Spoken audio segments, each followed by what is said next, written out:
Latigazo de la dictadura cubana al sector privado. Economistas critican medida de bancarización en Cuba. Varios economistas cubanos lanzaron fuertes críticas a las nuevas medidas encaminadas a la bancarización en Cuba, las cuales consideran un corralito financiero y un latigazo del régimen al sector privado. ¿Cómo están amigos? Bienvenidos a Noticias Importantes. Esperamos sus opiniones en los comentarios. Comenzamos. En un artículo titulado "El Banco Central de Cuba como instrumento represor del régimen", el economista Elías Amor comienza aclarando que la nueva resolución reconoce que el instrumento del uso del dinero en efectivo en las transacciones económicas y financieras ha provocado un retroceso de los niveles de bancarización e incluso financiera del país, por lo que el gobierno se siente desbordado y pretende recuperar el control, y ofrece argumentos precarios para justificar este nuevo giro de la política económica.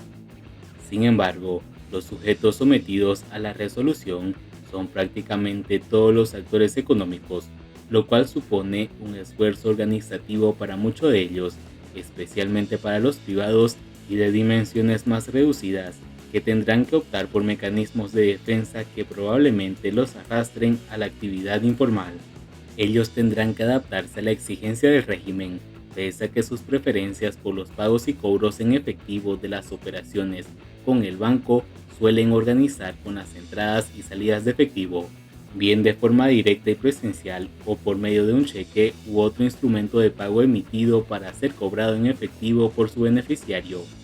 Esta opción se convierte en problemática a partir de esta nueva resolución, al menos en el ámbito de la economía formal, porque si no lo hacen, se pueden ver confiscados, detalla Amor. En el Banco Central de Cuba, como mecanismo represor del régimen, los actores, los que realizan actividades comerciales y de servicios legalmente autorizadas, tendrán que cumplir con la normativa bajo amenaza, y dicen que se han sentido presos de un corralito financiero de mal gusto a destiempo, con lo que el economista atribuye a que el régimen debe estar en muy mala situación financiera para que, de la noche a la mañana, con la nocturnidad y la alevosidad de las autoridades, den un volantazo inesperado a su sistema bancario, cuyas consecuencias pueden ser nefastas para la economía. Las decisiones jerárquicas de espalda a la realidad suelen salir muy mal. Estas serán un buen ejemplo, considera el analista.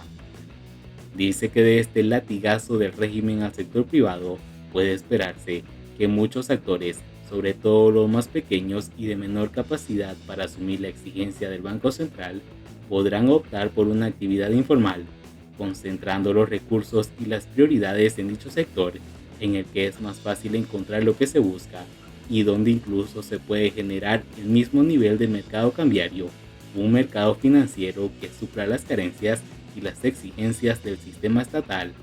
Ese mercado cambiario privado cubano puede estar más cerca que nunca y contribuir a consolidar estructuras que en este momento no lo consiguen con las trabas comunistas, concluye Amor.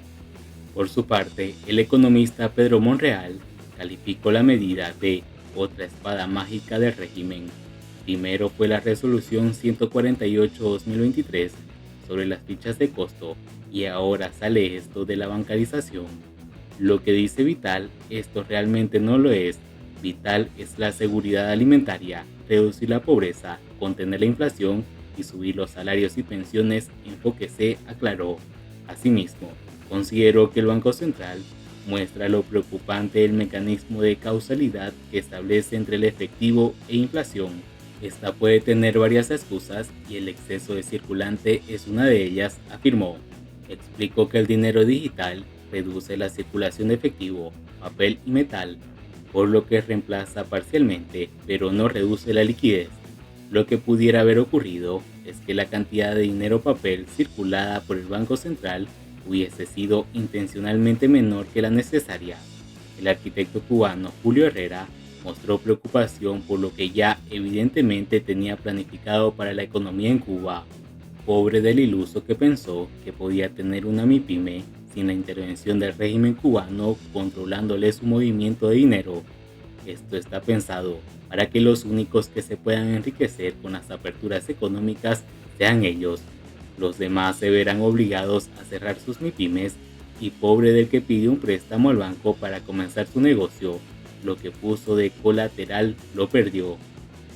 Siguiendo con las noticias, CADAL pide a Uruguay que reciba y atienda en Cuba a la oposición política.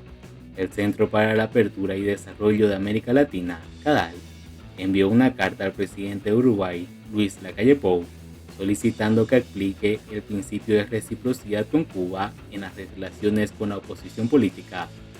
La petición se basa en la activa y la pública relación que mantiene la Embajada de Cuba en Uruguay con referentes políticos opositores al gobierno de Lacalle Pou.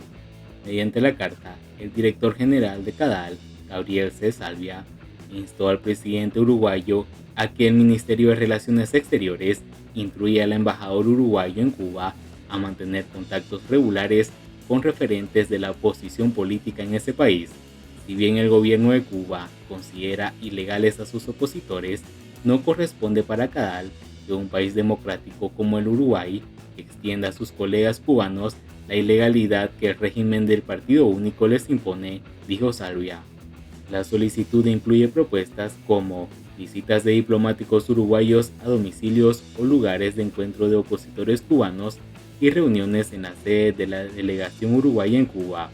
CADAL también pidió que un grupo representativo de actores democráticos cubanos sea invitado a la recepción de la Fiesta Nacional de la República Oriental del Uruguay en La Habana el próximo 25 de agosto, incluyendo a figuras como la periodista Joanny Sánchez y el activista político Manuel Cuesta Moroa.